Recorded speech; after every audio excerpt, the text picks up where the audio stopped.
ফ্র্যাঞ্চাইজিদের বিরাট দাবি ছিল revenue sharing. সব ফ্র্যাঞ্চাইজির জন্য সুখবর, আমরা কিছুটা যদিও রেভিনিউ শেয়ারিং বলতে সব ক্ষেত্রেই বোঝায়, অন্যগুলো এখন আমরা ওরকম করে করতে পারি না, তবে শিওরলি আমরা আমাদের এই টিকিট বিক্রির যেই আর্নিংস হয়েছে এখান থেকে আমরা একটা ভালো পোর্শন 7 ফ্র্যাঞ্চাইজিকে দেওয়ার চেষ্টা করব।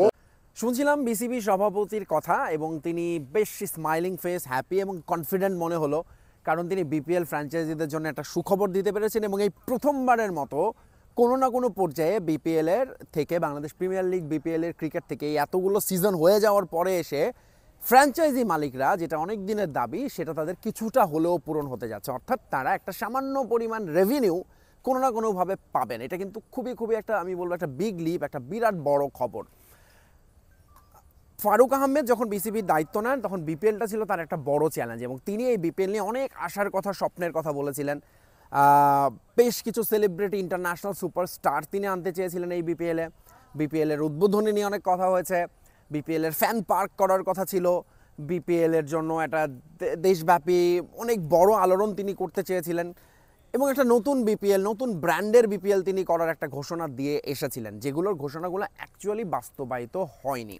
হ্যাঁ, আপনি যদি মাঠের খেলা দেখেন খুবই চমৎকার খেলা হয়েছে, বিপিএল ইতিহাসের অন্যতম সেরা ফাইনাল হয়েছে, সব মিলে খেলাটা খুব ভালো হয়েছে, মাঠের খেলা, উইকেটে রান হয়েছে, বাউন্ডারি ছোটো করানোর কথা হয়েছে, কিন্তু ওভারঅল তিনি যেসব কথা বলেছিলেন বিপিএল শুরুর আগে সেইটার বেশিরভাগই আলোর মুখ দেখেনি বা বাস্তবায়িত হয়নি। এবং এটা তো আর শুধু বাংলাদেশের ক্ষেত্রে, এটা খুবই বাস্তব, খুবই স্বাভাবিক, শুধুমাত্র ক্রিকেট বা বিপিএল না, বেশিরভাগ ক্ষেত্রেই অনেক রকম কথা আমরা বলি, কাজের সেটার মিল আমরা পাই না। So forget that part.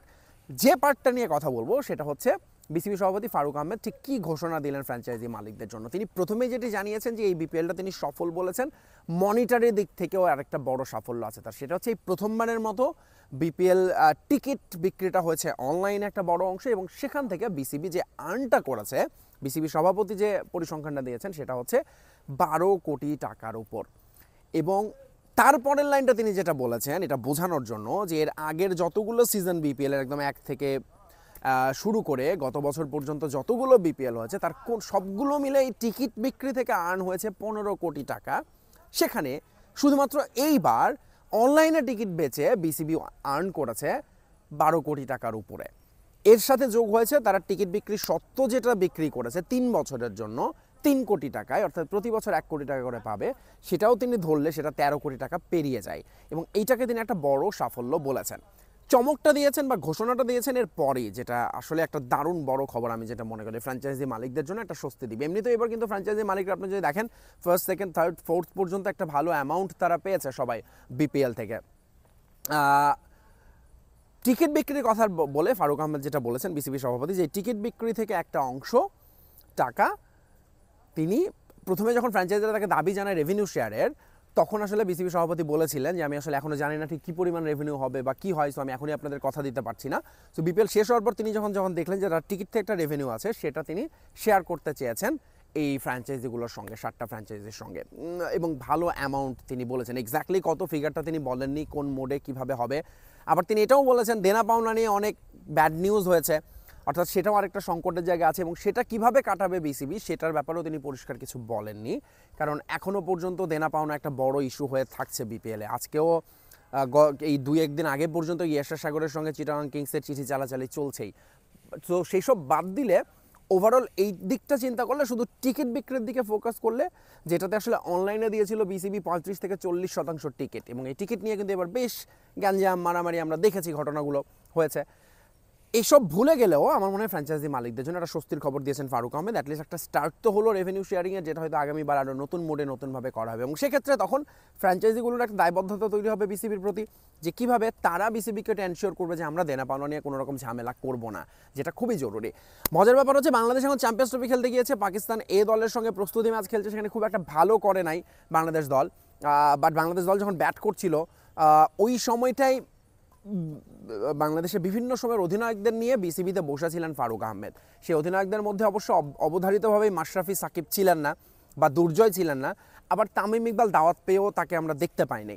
So বাকি যারা বসেছিলেন লিটন, নাফিজ, আশরাফুল, সবাই মিলে, রাজিন সালে, তারা এসে যেটা জানিয়েছেন যে তাদের মধ্যে কথাই হয়েছে বিসিবি সভাপতির সঙ্গে মূলত বিপিএল নিয়েই, তারা এখন থেকে আগামী বছরের জন্য একটা উইন্ডো সেট করতে চান, কাজ শুরু করে দিয়েছেন। কোন সময়টায় করলে বিদেশি ক্রিকেটারদের পাওয়া যাবে এই সমস্ত বিষয় ঠিক রেখে এখন থেকেই বিপিএল নিয়ে কাজ করতে চান বলে সেটা জানিয়েছেন। এবং সেই জন্যই ফারুক আহমেদ হঠাৎ করেই এই সাবেক প্রায় 15 জন ক্যাপ্টেনকে তিনি ইনভাইট করেছিলেন, তাদের সঙ্গে বসে একটা দারুণ আলোচনা তিনি করেছেন।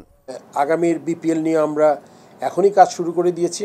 এটা নিয়ে আজকে আমরা একটা মিটিং করেছি। আপনি জানেন যে আমাদের ফর্মার ক্যাপ্টেন্সদের ডেকেছিলাম, সব ফর্মার ক্যাপ্টেন্স তাদের মতামত দিয়েছে এবং এর মধ্যে অত্যন্ত চমৎকার কিছু সাজেশন এসছে, সেগুলো আমরা বিবেচনায় নিয়ে আমাদের আগামীতে যাতে আমরা কাজে লাগাতে পারি। যে কথাটা দিয়ে শেষ করতে চাই যে শুধুমাত্র বিপিএল না, অন্যান্য ঘরোয়া ক্রিকেট নিয়েও আলোচনা হয়েছে। এবং এর মধ্যে আরেকটা দারুণ খবর যেটা অনেক দিনের ধরেই দর্শকদের চাওয়া, সেটা হচ্ছে Dhaka premier division cricket league এবারে দেখা যাবে সরাসরি টি স্পোর্টসের পর্দায়। এটা আরেকটা দারুণ খবর যে টিভিতে এই ঘরোয়া ক্রিকেটটা এবার সরাসরি দেখা যাবে। সো দর্শকরা অ্যাটলিস্ট সেই খবরটাও রাখতে পারবেন। সো সব মিলে ঘরোয়া ক্রিকেটের জন্য সুখবর, যদিও ন্যাশনাল টিমের জন্য খবর ভালো না। দুবাইতে গিয়ে বেশ স্ট্রাগল করছে তারা। বাকিটা যদিও প্রস্তুতি ম্যাচ সব কথা বলে না, তবে সামনে যে এই চ্যাম্পিয়ন্স ট্রফিতে বাংলাদেশের 3টা ম্যাচে ভয়াবহ চ্যালেঞ্জ অপেক্ষা করছে সেটা বলাই বহুল্য। কারণ হচ্ছে ট্রানজিশন পিরিয়ডে ঢুকেছে বাংলাদেশ, পঞ্চপাণ্ডব থেকে নতুনদের উপর দায়িত্ব চলে যাওয়া, সেই জায়গাটায় বাংলাদেশ কেমন করে সেটাই হবে দেখার। আপাতত এখনই কোনো প্রত্যাশা রাখতে চাই না, তবে সেটা নিয়ে নিশ্চয়ই সামনে একটা ভিডিও বানাবো। বাংলাদেশ ইন্ডিয়ার first high voltage match obviously ICC ট্রফিতে, আইসিসির যে কোনো টুর্নামেন্টে যখন এই দুই দল মুখোমুখি হয় নানান নাটকীয় ঘটনা ঘটে। শুধুমাত্র চ্যাম্পিয়ন্স ট্রফির উদ্বোধনী ম্যাচে এই দুই দলের ম্যাচের দিক নিয়ে একটা ভিডিও খুব শীঘ্রই দিব। আপাতত বিদায়, bye bye, tata, good night. চমৎকার।